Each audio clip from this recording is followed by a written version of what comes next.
तो आपका एक बार पुनः हमारे YouTube चैनल पे आप देखिए, जो आज हम उपस्थित हैं आपके लिए, जो हम एनालिसिस कर रहे हैं दोस्तों, जो पेपर जो जीके के संपन्न हुए अभी तक एडवर्टाइजमेंट नंबर 46 और 47 के, उन सारे प्रश्नों को एक साथ रख करके हम लोग प्रहार कर रहे हैं कि प्रश्न आ कहाँ से रहे हैं। और जब उस सोर्स को जब हम समझ जाएंगे तो चीज़ें आसान दर आसान होती जाएंगी।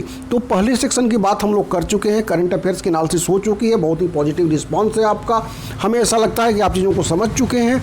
अब बात की जा रही है, यहाँ पे हम बात करेंगे सेकंड इकाई की और थर्ड इकाई की। तो पहले सेकंड इकाई की बात करते हैं। सेकंड इकाई जो है आपका टीचिंग एप्टीट्यूड है, और जहाँ तक हम समझते हैं कि जिन लोगों ने भी नेट की परीक्षा दी होगी, जो इस स्तर पर पहुँचे हैं, जिन्होंने शोध करी होगी, वे इन सारी चीज़ों से अवगत होंगे। यह बहुत टफ आपकी इकाई नहीं है, इसमें चीज़ों को समझने की ज़रूरत है। इसमें जो जितने ट्रेंड हैं हमने फेज वाइज उसको रख दिया है। इसमें पेडागॉजी की बात की गई है, ऑपरेशन ब्लैक बोर्ड की बात की गई है, यहाँ बिना बोझ के सीखना समिति की बात की गई है, शिक्षण के प्रभावशीलता की बात की गई है।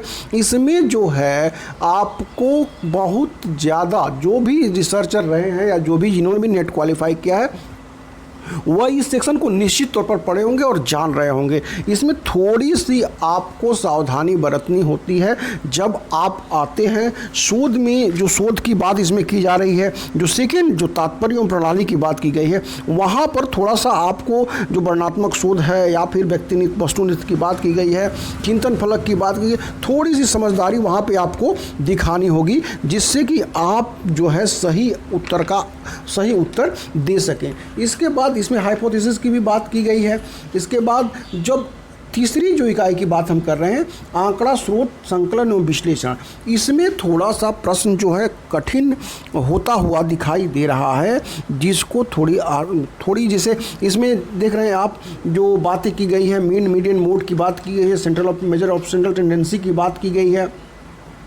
तो इसमें थोड़ी सी आपको विश्लेषण की आवश्यकता होती है, लेकिन अगर इसको गहन अध्ययन आप करते हैं तो इसमें चीज़ें बहुत आसान हो जाएंगी। और इसके लिए मैं जो बुक सजेस्ट करने वाला हूं उसको मैं अभी बहुत जल्दी से इस सेक्शन को ख़त्म कर रहा हूं, क्योंकि यह सेक्शन आपके लिए बहुत ज़्यादा कठिनाई उत्पन्न करने वाला नहीं है। तो तीसरे और चौथे यूनिट को हम आज बहुत जल्दी समाप्त करेंगे। इसके बाद जो आप इसमें जो चौथे सेक्शन की बात है वह एकदम से आसान है। इसमें विश्वविद्यालय अनुदान आयोग से संबंधित जो भी बहुत सारे जो आयोग बना, कैसे बना, किस संवैधानिक प्रावधानों के अंतर्गत बना, या शिक्षा सेवा जो शिक्षा आयोग है, या राधा कृष्णन आयोग है, कोठारी आयोग है, इन सारी बातों को ही इसमें रखा गया है। बहुत बार तो प्रश्न आए भी नहीं है, लेकिन इन चारों सेक्शन से जो प्रश्न आए हैं, टीचिंग एप्टीट्यूड प्रमुख भूमिका निभाता है। बहुत सारे लोगों के लिए जो कंसेप्ट क्लियर है कोई बात मायने नहीं रखता, पेडागॉजी थोड़ा ध्यान देना है इसमें, और साथ ही साथ जो समितियां इसमें बनी हुई हैं उस पर ध्यान देना है। ओपन यूनिवर्सिटी की भी बात की गई है,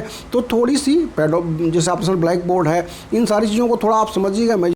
एजेंसी और जो शोध अभिवृद्धि की बात की गई है उसकी भी बात को समझना है, तो थोड़ा सा इसमें ध्यान देने की ज़रूरत है। वैसे इसके लिए आपके पास बुक्स तो होंगी ही, लेकिन इसके लिए बहुत ऑथेंटिक बुक जो है, जैसे आप नहीं सजेस्ट करते, जैसे आप उपकार प्रकाशन की जो बुक है उसको आप देख लें, उसमें जो टीचिंग एप्टीट्यूड जो कवर किया गया है, या अरिहंत की जो गाइड है उसको आप देख लें।